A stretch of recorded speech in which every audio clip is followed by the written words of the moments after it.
Hey everyone, it's Brooke. I'm still alive, and I think I'm gonna start making weekly videos where I just chat, and that's just gonna be it. That's gonna be what I do. I'm gonna talk about what I'm currently reading. Maybe show a book or two that I've gotten recently. Just my life and books. Quick little chat. Quick. In and out. Just a check in. Almost like a weekly journal for someone who is too lazy to journal. So let's talk about the last book I finished, which I finished today on audio because traffic was ruined at lunchtime for me and I got stuck in it. Yeah. And the upside of that is I got to sit and listen to my audio. And I was super into the audio, and I was very worried about how the book was going to end.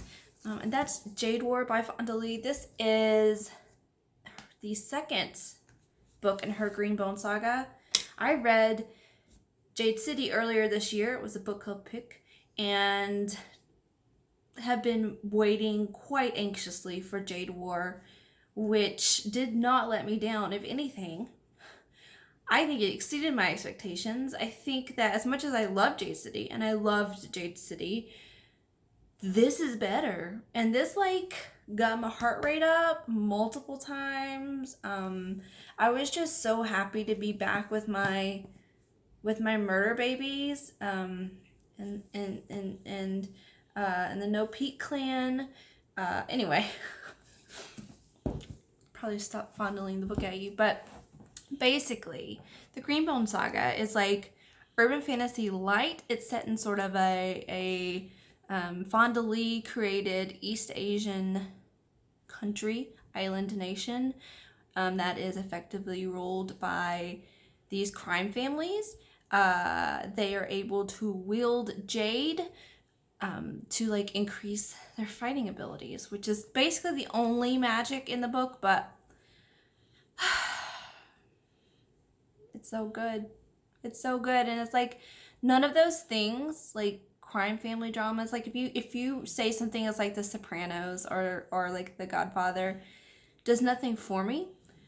Actually probably turns me off. And so it is completely surprising to me that I loved Jade City so much.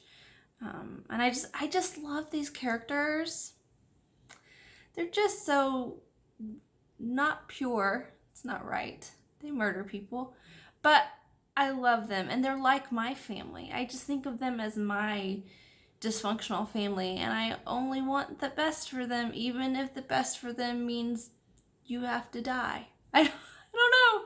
It's very weird. I just think that Fonda Lee is able to write these deeply problematic people that you love anyway and care deeply about and worry for. And just it's dramatic. There's action. She does an action scene better than almost anyone I know. Just politics, family loyalty, everything, and she does it like top of her game. Like I retweeted an article that NPR wrote. Someone at NPR, just NPR wrote it, about Jade War. And they claimed that, if The Godfather did not exist, this would be, our cultural touchstone for that kind of a story. And I agree. I love it. And it's shocking to me that I loved it. But here we are. And the third book, I don't know. I don't know when it's coming. I don't know how I will wait. But we'll get there. We'll get together. Anyway, so that is the last book I read in general on audio, and just the last book I finished. The book I am going to now be currently reading as my big main book is The Widows of Malabar Hill by Sujata Massey. Here we go. Yes, the dust jacket is somewhere. This is the first in her mystery series. I know the second book in the series just came out, so I need to get on this. I've had this since January 18. I'm doing this thing now where I have to read one really long-standing book from my TBR. So this is August's pick. It's the oldest book I own since I've been tracking when I buy books. I own older books than this, but I picked it for that reason. I'm 12 pages in. Look at the end papers. They're so pretty. And it's a mystery novel. It takes place in 1921 Bombay with like the first female lawyer. I think that's what she is. And it's got a map. So we'll see. We'll see. I would really, really like to really love this and just have like a mystery novel to look forward to every year. That would be fantastic. I am still buying a lot of books because of me. And recently I have picked up, let's just do a quick little haul. They're right here. I picked up Laura Dean Keeps Breaking Up With Me, written by Mariko Tamaki, and I think illustrated by Rosemary Valero O'Connell. This is my September book club pick, so we'll be reading this.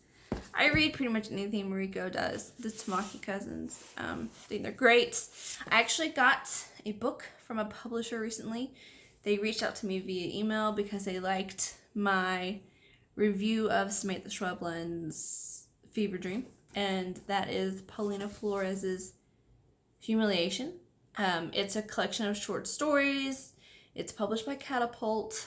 I really like Catapult. It's published in Spanish. She is a Chilean author, so it is translated by Megan McDowell. Megan McDowell is probably my favorite contemporary translator. I think she's just really good, particularly working with Spanish, so I'm excited. I think these are 9 mesmerizing stories. They're set in Chile and just a voice I don't ever read, let's be honest. Don't have very many Chilean authors on my TBR. So thank you to Catapult for thinking of me. It's always nice when they think or like reach out to someone who doesn't have like a billion subscribers. It's nice. I picked up A Prayer for Travelers by Ruchika Tomar. This is, I'm not even sure what it's about. I think it's set in the American West. And I think it's about female friendship, which are like the trauma of the female experience in the American West. So those are like flashing neon buzzwords for me.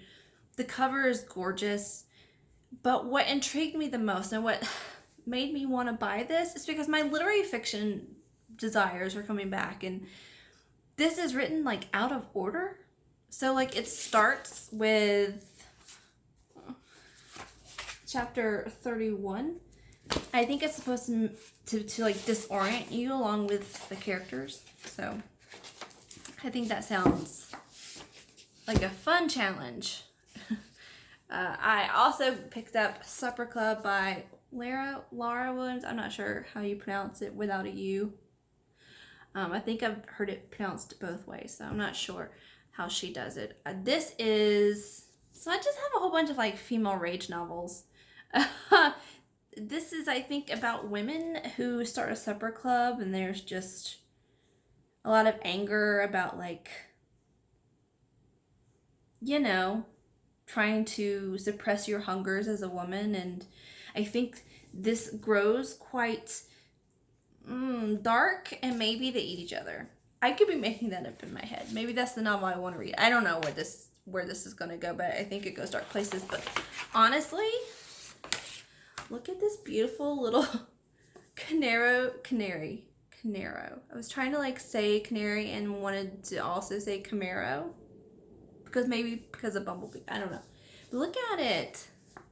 It's just so adorable. Which I think is probably meant ironically. Yeah, and I also picked up a $2 radio book. Book of X by Sarah Rose Etter. I think I saw this a lot on Instagram. This is more female rage. It's about a girl who's born twisted into a knot. And so I think there's just some weird shit going on. Definitely kind of men doing bad things to women, but kind of in a surreal atmosphere. I mean, look at this cover. We'll see. I'm intrigued. It's short. And then finally, the last book I'll show is The Five by Hallie Rubenhold. This is the untold stories of the women killed by Jack the Ripper. This I've seen on Twitter by a couple people I follow there. They really, really liked this. And I'm always looking for some fun, female-focused, female-authored nonfiction. You know what's really weird? You see the price? Here's the U.S. price. Okay, I don't know if you can see this. $27. This says higher in Canada. Like, it's just higher in Canada. Normally the Canadian price is on a book, but not that time. Higher in Canada. So, there you go. That's what I'm reading these days. That's what I'm hauling these days. Let me know down below what was the last book you finished.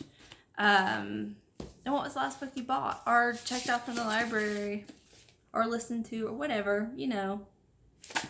Just let me know down below, and I hope to see you guys again soon.